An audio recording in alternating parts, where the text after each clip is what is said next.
कभी भी रोकना नहीं चाहिए। ऐसे कुछ वेग हमारे शरीर में हैं, उनमें से एक है हंसी।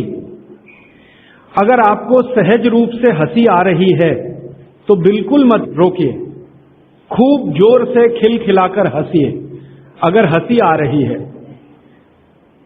अब आप पूछेंगे ये हंसी आती कैसे है?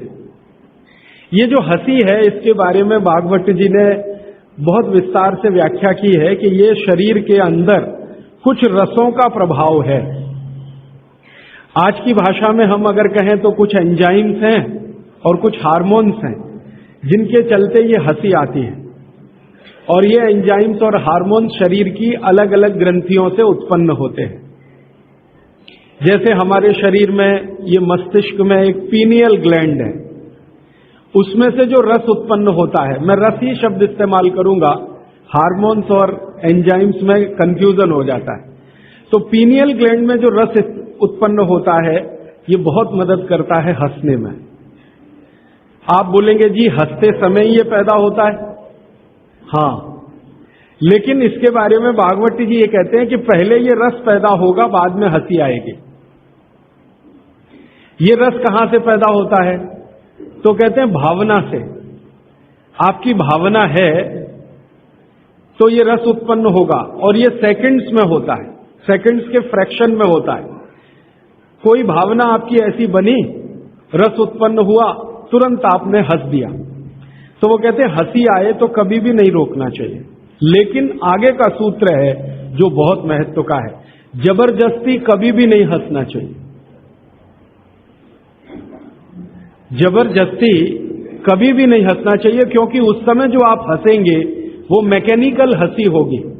मैकेनिकल आप समझते हैं, यांत्रिकी, जिसमें रस नहीं होगा, भाव नहीं होगा, आप सिर्फ हंसेंगे।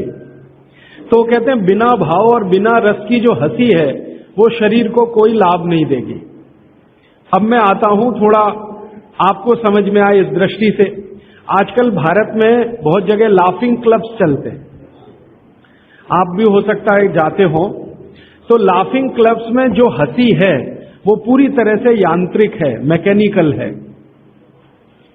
वो कहते हैं मुंह फाड़ के हंसो, हा हा हा हा हा, इसमें न रस है न भाव है। वो कहते हैं हंसते समय रस भी होना चाहिए, भाव भी होना चाहिए।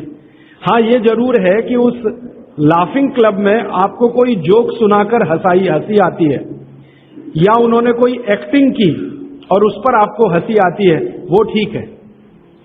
आपको लाफिंग क्लब में किसी ने जोक सुनाया, मजाक किया, आपको हंसी आई, तो उसमें रस भी होगा, भाव भी होगा।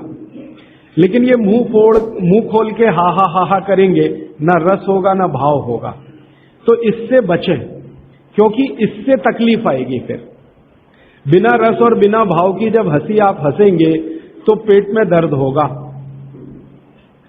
और पेट में दर्द होगा तो वो कोई तकलीफ की स्थिति भी बना सकता है। जैसे कई बार आपने सुना है हमारी नस पे नस चढ़ गई, बिना भाव और बिना रस की हंसी में पेट की नस पे नस चढ़ सकती है, और वो चढ़ गई तो डॉक्टर उतार नहीं पाता उसको, फिर कहेगा जी ऑपरेशन करा लो, कॉम्प्लिकेट हो गई है।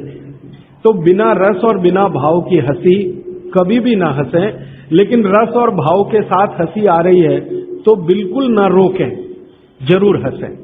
बात आपको स्पष्ट हुई? आपको स्वाभाविक रूप से कोई दृश्य देखकर, कोई बात सुनकर, किसी की क्रिया देखकर हंसी आ रही है तो रोकना मत, खूब हंसना उसको।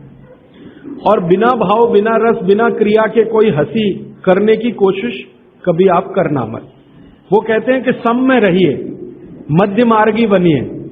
हमेशा हर जगह वो कह रहे हैं मध्य मार्गी रहिए, ना इस एक्सट्रीम पे जाइए ना उस एक्सट्रीम पे जाइए। क्यों? तो वो कहते हैं कि भारत एक ऐसी भूमि है जो मध्य मार्गियों की ही है। भारत एक ऐसी भूमि है जो मध्य मार्गियों की ही है।